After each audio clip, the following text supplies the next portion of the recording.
오늘 현대인들은 소통이 참 문제입니다. 얼마나 이렇게 SNS라든지 이런 여러 통신 방법들이 있어서 많은 대화를 옛날보다는 훨씬 쉽게 할 수 있습니다. 그럼에도 불구하고 이제 오히려 소통이 잘 안 되는, 대화가 잘 안 되는, 조금만 나이가 차이가 나도 서로 언어가 다르고 대화가 되지를 않는 그런 세대에 우리가 살고 있습니다. 왜 그러면 이렇게 대화가 잘 안 될까? 대화가 잘 안 되는 이유 중에 가장 큰 것이 들리지를 않기 때문이었습니다. 다른 사람의 말이 내한테 들리지를 않아요. 여러분이 아마 처음 미국에 오셔서 영어가 불편할 때에 어떻습니까? 무슨 소린지 상대방이 하는 말을 알아들으면 그래도 손짓 발짓 해가지고 되든 안 되든 뭐가 내 의사를 좀 표현하겠는데 상대방이 무슨 말을 하는지는 모르니까 대화를 더 못하는 거예요. 이것이 뭐냐 하면은 듣는다는 것이 그렇게 중요합니다. 오늘 여기 이 시몬의 예언이라고 하는 것은 이 시몬이라고 하는 말이 바로 샤마라고 하는 히브리어의 듣다라고 하는 단어에서 왔습니다. 이 시몬이라는 단어나 구약의 사무엘이라고 하는 단어나 그 이름이나 똑같이 다 듣는다라고 하는 단어에서 온 파생되어진 이름들입니다. 그래서 이 사무엘은 하나님의 음성을 듣고 하나님이 하시는 일을 할 수 있는 것처럼 신약의 이 시몬도 역시 하나님의 음성을 듣는 사람. 그 당시에는 하나님이 말씀하지 않는 시대였습니다. 그런데 이 시몬은 하나님의 음성을 듣고 이제 내가 죽기 전에 메시아를 볼 것에 대한 예언을 듣습니다. 그런데 어떻게 합니까? 예수님께서 탄생한 지 8일 만에 그 부모는 예루살렘 성전에 올라가서 결례를 행해야 되기 때문에 올라가는데 올라가면서 어떻게 했냐면 성경에 보면은 비둘기 2마리를 들고 갑니다. 이것은 제사를 드릴 때 가장 작은 예물입니다. 그러니까 이 요셉과 마리아가 얼마나 가난한 부부였는가를 알 수 있습니다. 그런데 그런 초라한 모습으로 갔는데 그 성전에 있던 선지자 시몬은 너무나도 놀라우면서 그 아기를 안고 노래를 부릅니다. 그것이 바로 오늘 읽은 누가복음 2장 25절에서 35절에 바로 시몬의 노래요, 시몬의 찬양이요, 시몬의 예언인 것입니다. 근데 그게 보면은 이 렘브란트라고 전에 탕자 비유에서 이 렘브란트의 그 그림을 보여드렸는데요. 여기 보면 이 렘브란트의 그림입니다. 이 네덜란드 사람인데 이분은 그 전체 배경이 상당히 어둡게 하는 것이 좀 특색인데요. 여기에 보면은 전에도 이 렘브란트가 이 그림을 그린 적이 있습니다. 아기 예수의 정결의시라든지 성전의 나타남이라든지 이 시몬을 배경을 통해 가지고 그린 그림이 있는데 그때는 젊은 이 시몬이 아주 힘있게 아기를 안고 있는 그런 모습이 보입니다. 그런데 여기서는 어떻습니까? 이 지금 시몬이 눈도 거의 가려요. 앞도 보지도 못해요. 그런데 여기에서는 지금 어떻습니까? 이 아기를 안고 있는 게 아니고 좀 자세히 한번 보면은 이 아기를 떠받들고 있어요. 이건 뭘 의미하느냐 하면은 전에는 힘이 있었고 용기가 있어서 아기를 안고 있었지만은 그것이 아니라 나이가 들고 보니까 인생을 살다 보니까 이 렘브란트가 바로 이 렘브란트의 모습에 이 시몬의 모습 속에서 예수님은 그런 내가 안을 수 있는 존재가 아니고 내가 받들어야 할 존재라는 것을 가지고 그 아기를 이렇게 받들고 있는 모습의 그림입니다. 여러분, 이 시몬이 바로 그는 나이가 많았지만은 이 어린 아기를 안고 바로 뭐라고 노래하는가? 이 시몬의 예언을 통하여서 오늘 하나님 주시는 은혜를 받기를 원합니다. 이 나이 많은 시몬이 어린 이제 난지 8일 된 그 아기를 받들면서 뭐라고 말합니까? 30절에 내 눈이 주의 구원을 보았사오니 주의 구원을 보았다고 노래합니다. 이것은 바로 자기가 안고 있는 이 아기가 어린 단순한 아기가 아니라 구원자 예수님이라고 예언하고 있는 것입니다.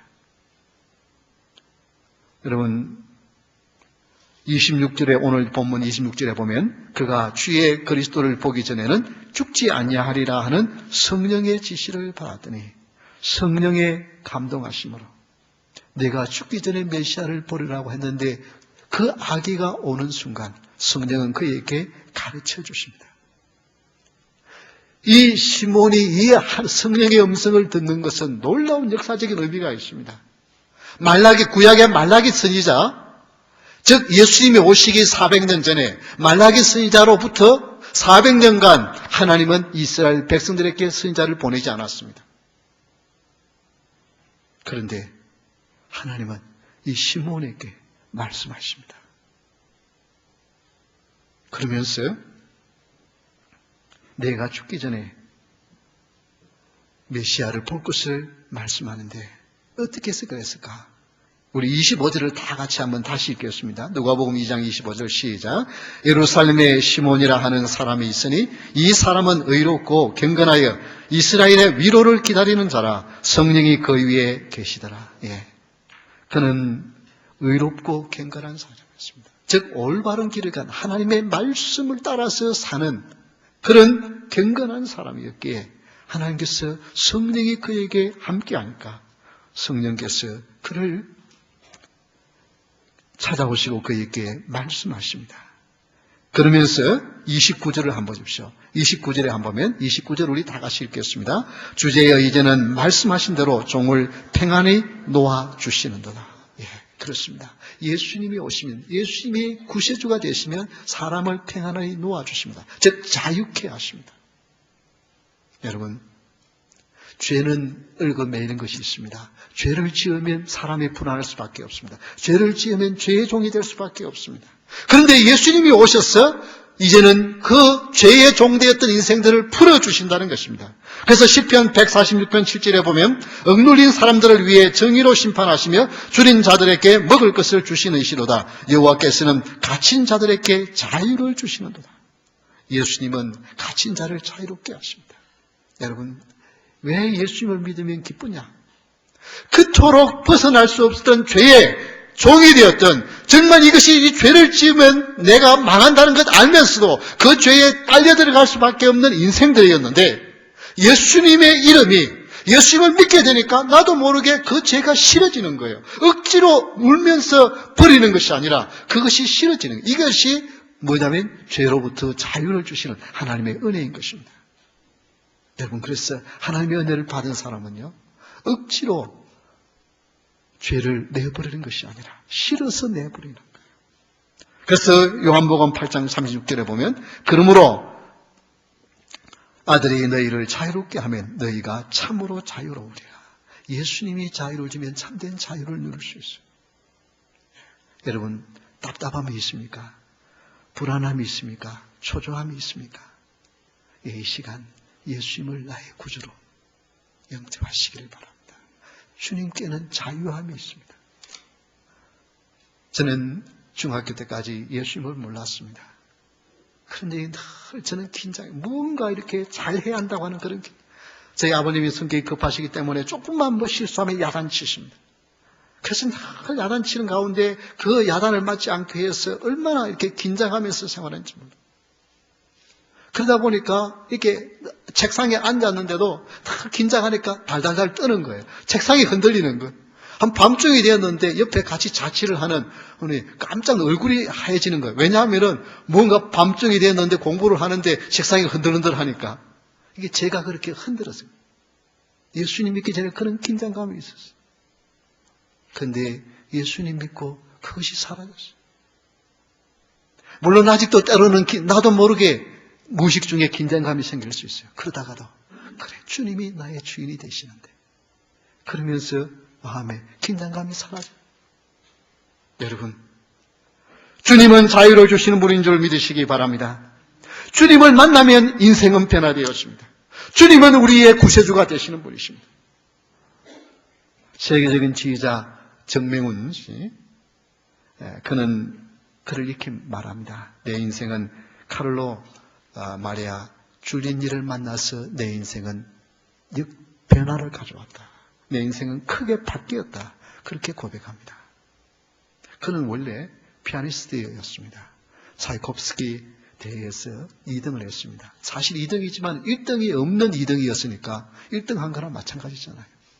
그러다가 이제 줄리아니 음대를 가서 공부를 하면서 이 줄리니를 만나면서 지혜에 대한 공부를 하게 됩니다. 그리고 학교를 마치고 장래에 대해 고민을 하는데 이 줄리니가 LA 심포니 오케스트라 상임 지휘자로 가게 됩니다. 그러면서 이 LA 심포니 오케스트라의 상임 지휘자 중에 부지휘자를 구합니다. 그때 수많은 사람들이 지원을 했지만 이 정명훈 씨가 부지휘자로 25살 때 발탁이 되었습니다. 그런데 이 줄리니가, 유명한 줄리니가 부지휘자인 이 정명훈 씨에게 1년 동안 말 한마디 안 하는 거예요. 그러니까 고민을 합니다. 내가 피아니스트로 나가야 되느냐, 지휘자로 나가야 되느냐 고민을 합니다. 그러다가 1년 만에 이 줄리니가 정명훈 씨에게 한 곡을 지휘하게 합니다. 베토벤 서곡 레오노레를 지휘하게 합니다. 그런데 그 지휘를 딱 마치고 나니까 딱 한마디 줄리니가 합니다. 당신은 역시 지휘자야. 이 한마디 때문에 그의 인생은 바뀌었고 그는 세계적인 지휘자로 나서게 됩니다. 여러분, 한 사람이 한마디 하는 그 말이 그 인생을 바꾸었다고 말합니다. 그렇습니다. 사람은 누구를 만나는가에 따라서 인생은 달라집니다. 그러나 그것도 기껏해야 내 인생의 진로를 바꿀 수 있는, 내 인생의 삶을 바꿀 수 있는 것밖에 되지 않습니다. 그러나 예수님을 만나면 영원한 생명을, 영원한 운명을 바꿀 수 있는 놀라운 기적이 일어나는 줄 믿으시기 바랍니다. 예수님 안에서 이미 여러분은 자유케 되어졌고 예수님은 여러분의 인생의 주인이시기에 여러분을 이미 새롭게 해놓으신 줄 믿으시기 바랍니다. 우리 한번 따라합시다. 예수님은 나의 주인이시오. 하나님의 아들이십니다. 예, 여러분, 인생인데 구주라고 하는 말을, 이것은 좀 너무 감이 떨어집니다. 그러나 이것을 예수님은 내 인생의 주인이시오. 하나님의 아들이십니다라고. 이 사실을 여러분 믿으십니까? 예, 그러면 이미 여러분은 예수님 안에서 자유케 되어졌습니다. 따라합시다. 예수님께서 이미 나를 자유케 하셨습니다. 예, 미래에 자유케 할 것이 아닙니다. 이미 여러분은 죄로부터 자유함을 얻은, 죄의 얽매이던 자로부터 자유함을 얻은 자인 줄 믿으시기 바랍니다. 아이고, 나는 아니옵니다. 나는 아직 안 죽었고요. 나는 아직 죄로부터 자유를 못 받았어요. 여러분 그렇게 생각하죠? 아닙니다. 물론 우리는 아직도 죄와 싸워야 하는 죄성이 내 가운데 있지만은 이미 우리는 죄의 종이 더 이상 아닌 줄 믿으시기 바랍니다. 여러분이 예수님 이름으로 거부하면 얼마든지 거절할 수 있는 능력이 여러분 가운데 있는 줄 믿으시기 바랍니다. 예수님이 없는 사람에게는 내가 죄를 거절할 수 있는 능력이 없어요. 끌려발석하죠. 그러나 예수님의 사람, 여러분 가운데 예수님을 믿는 사람은 이미 여러분을 자유케 하셨습니다. 그래서 이 시몬도 누구예요? 예수님을 만나면서 어떻게 해요? 나를 이제는 자유롭게 낳아주신다 그랬어요. 죄에 매이던 인생이 예수님 만나고 나는 이제는 자유로운 인생이 되었다고 고백하는 것입니다. 두 번째, 이 시몬의 예언은 이방을 비추는 빛이라고 노래합니다. 32절을 보겠습니다. 이방을 비추는 빛이요 주의 백성 이스라엘의 영광이니이다 하니, 즉 빛 대신 예수님을 노래합니다. 여러분, 빛으로 오신 예수님. 이 세상은 전구 발명으로요 얼마나 세상이 밝아졌습니까? 여러분은, 저는 워낙 시골에서 자랐기 때문에 제가 어렸을 때는 전기불이 들어오진 않았어요. 그러다가 나중에 전기불이 들어오니까요 얼마나 환한 세상인지 몰라. 얼마나 환한 세상인지 몰라. 그런데 여러분, 이 세상이 정말 밝은 세상이 되었습니까? 더 어두운 죄악이 더 깊어져가는 세상이 되었습니다. 왜? 예수님이 없는 곳이기 때문에 그렇습니다. 예수님은 빛으로 오셨습니다. 예수님은 이스라엘의 메시아로 오셨는데 그것을 알지 못하는 자들은 어두운 가운데 살 수밖에 없습니다. 그래서 시몬은 예언을 하기를 이 예수님은 빛이라고 예언을 합니다.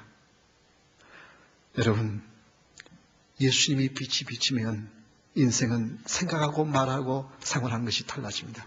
시편 27편 1절에 보면 여호와는 나의 빛이요 나의 구원이시니 내가 누구를 두려워하리요. 여호와는 내 생명의 능력이시니 내가 누구를 무서워하리요.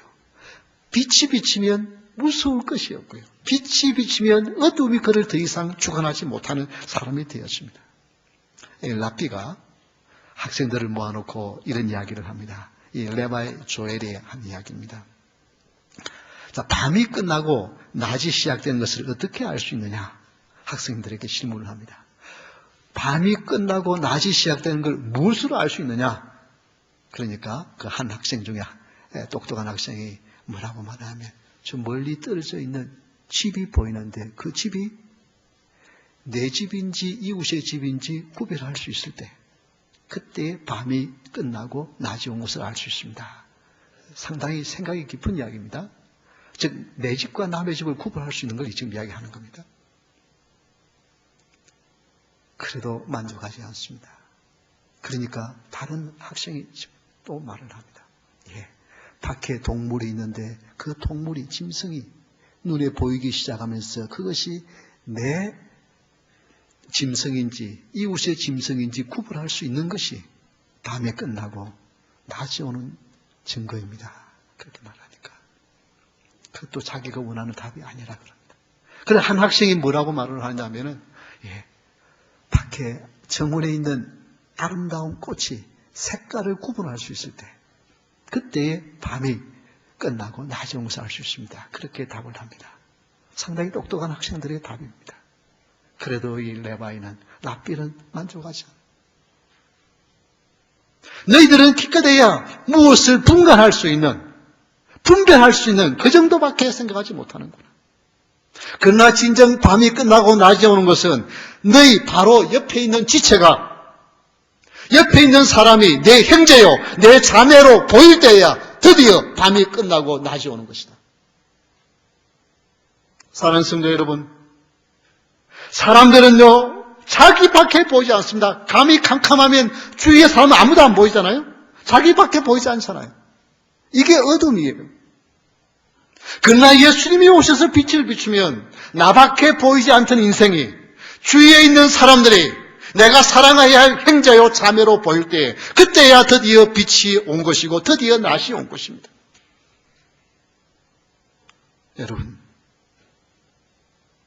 여러분은 주위의 사람들이 어떻게 보입니까? 내가 이용해야 할 사람, 나를 섬겨야 할 사람, 그런 사람으로 보입니까? 아니면 주위의 사람들이 내가 섬겨야 할 사람, 사랑하는 나의 형제요 자매로 보입니까? 빛 대신 예수님이 오시면 나에게 집중되어 있던 자들이 이제는 다른 사람을 보는 사람으로 바뀌게 됩니다. 그래야만 세상은 밝다고 말해요. 이 전기불이 밝아서 세상이 밝아지는 것이 아닙니다. 아무리 세상을 밝혀놓아도 자기밖에 모르는 사람은 캄캄한 어두운 세상을 살아가는 것입니다. 그래서 예수님이 오셔서 빛으로 자기만 아니라 다른 사람을 보게 하셨습니다. 세 번째, 시몬의 예언은 표적이 되신 예수님을 말하고 있습니다. 표적으로 세움을 입었습니다. 34절입니다. 시몬이 그들에게 축복하고 그의 어머니 마리아에게 말하 이르되 보라 이는 이스라엘 중 많은 사람을 패하거나 흥하게 하며 비방을 받는 표적이 되기 위하여 세움을 받았고, 예수님이 표적이 되기 위해서 세움을 받았다는 거예요. 이 표적이라고 하는 말은 헬라어의 세메이론이라고 하는 말인데 이것은 상징, 표시 그런 뜻입니다. 여러분, 예수님은 인류의 메시아로 오셨는데 그 예수님 앞에 어떻게 했다고요?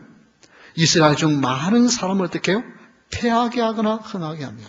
여러분, 예수님 앞에는 두 부류의 사람밖에 없습니다. 그분으로 인해서 영원한 멸망으로 가든지, 그분을 믿지 아니하여서 영원한 멸망으로 가든지, 그분 앞에 인정받아서 영원한 생명으로 가든지, 망하든지 흥하든지 둘밖에 없습니다.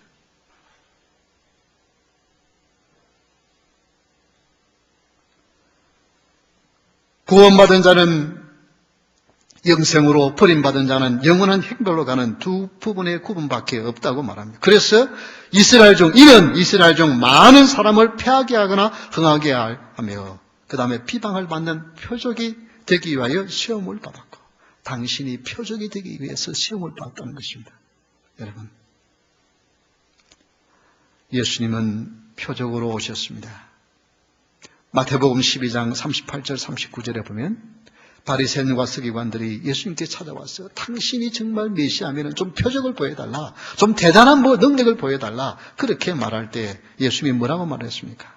그때 서기관과 바리새인 중 몇 사람이 말하되 선생님이여 우리에게 표적 보여주기를 원하나이다.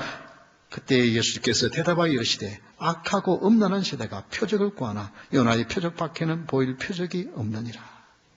예수님은 뭐라 그랬어요? 표적 보여달라 그러니까 그래 나는 너희에게 보여줄 표적이라고는 단 한 가지 요나의 표적밖에 없다. 요나는 어떤 일을 했습니까? 고기 뱃속에서 밤낮 3일을 있다가 나오죠.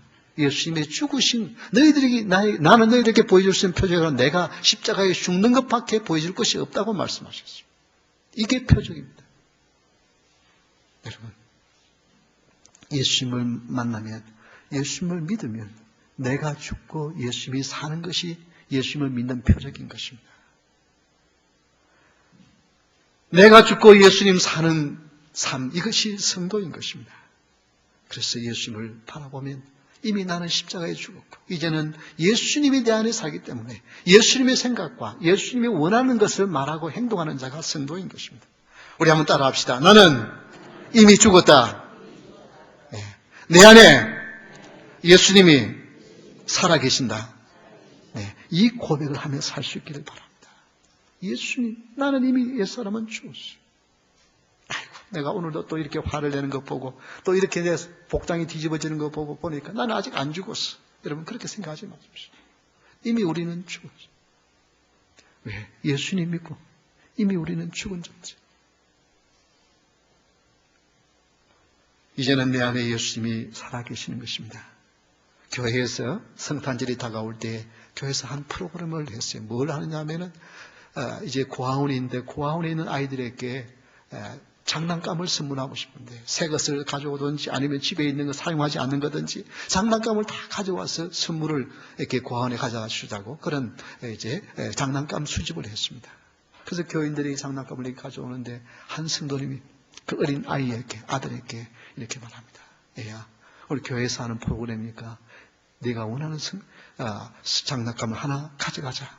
그런데 이왕 하나님 앞에 바치는 거, 내가 가장 좋아하는 거, 내가 볼 때 가장 비싼 거, 가장 아끼는 거, 그걸 바쳐라. 우리 아들이 자기에게 비행기가 상당히 큰 비행기인데 실제로 날릴 수 있는 리모트 컨트롤로 이렇게 조정할 수 있는 그 비행기. 그게 자기가 제일 좋아하지만 제일 비싼 거. 그걸 바칩니다. 그래서 그걸 이제 모아서 고아원에 갖다 주었어요. 그리고 18년의 세월이 흐릅니다. 이 바친 아이는 18년 후에 교회 목사님이 되었어요. 이 목사가 되어서 교인 집에 시방을 갔는데 그 집에 그 자기가 고아원에 갇힌 그 비행기가 있는 거예요. 그 집은 파일럿 집안이었어요. 고아원에서 이 선물을 받은 아이는 그 비행기를 보면서 그래, 나는 이 비행기를 조종할 수 있는 비행사가 돼야지. 그것을 보면서 꿈을 키웠고 18년 후에는 조종사가 되었습니다. 파일럿이 되었어요. 그가 그 장담을 가지고 놀았으면 그건 뭐 얼마 지나다가 부서지고 끝났을 거예요. 그러나 그것을 하나님께 바치니까 한 고아원에 불행하게 자라던 한 어린 아이가 그것을 가지고 꿈을 키웠어요. 파일럿이 되었어요. 사랑하는 성도 여러분, 우리는 예수님을 바라보면서 살아가는 자입니다. 예수님을 표적으로 바라보면서 살아가는 자입니다. 내가 죽고 예수님의 살면, 내가 헌신하면 나의 조그마한 헌신을 통하여서 하나님의 위대한 일들을 일으키는, 표적을 일으키시는 놀라운 능력의 주님이신 줄 믿으시기 바랍니다. 여러분, 나의 조그마한 이 정성 하나, 내가 죽고 다른 사람 살리기 위해서 나 하나 희생하면 우리 주님은 그 작은 희생을 통하여서 많은 사람들에게 열매를 맺게 하시는 하나님이신 줄 믿으시기 바랍니다. 우리는 이 성찬절을 맞이하면서 우리의 표적이 되기 위해서, 수많은 사람들의 비방이 되기 위해서 이 땅에 오신 주님, 그 주님의 십자가 때문에 우리는 이렇게 살게 되었습니다. 이제 우리는 주님이 오실 날이 얼마 남지 않았는데 정말 여러분의 삶은 예수님 때문에 뭔가 표적을 남기고 가는 여러분의 삶이 될 수 있기를 주의 이름으로 축원합니다. 우리 다 같이 일어서서 찬양하겠습니다.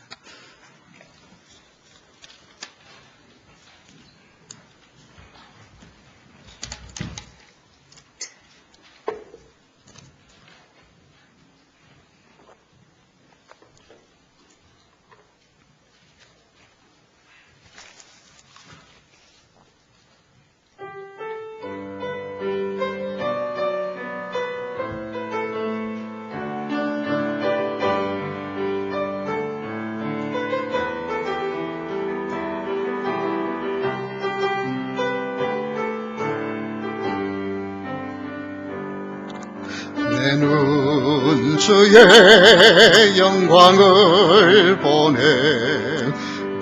우리 가운데 계신 주님, 그 빛난 영광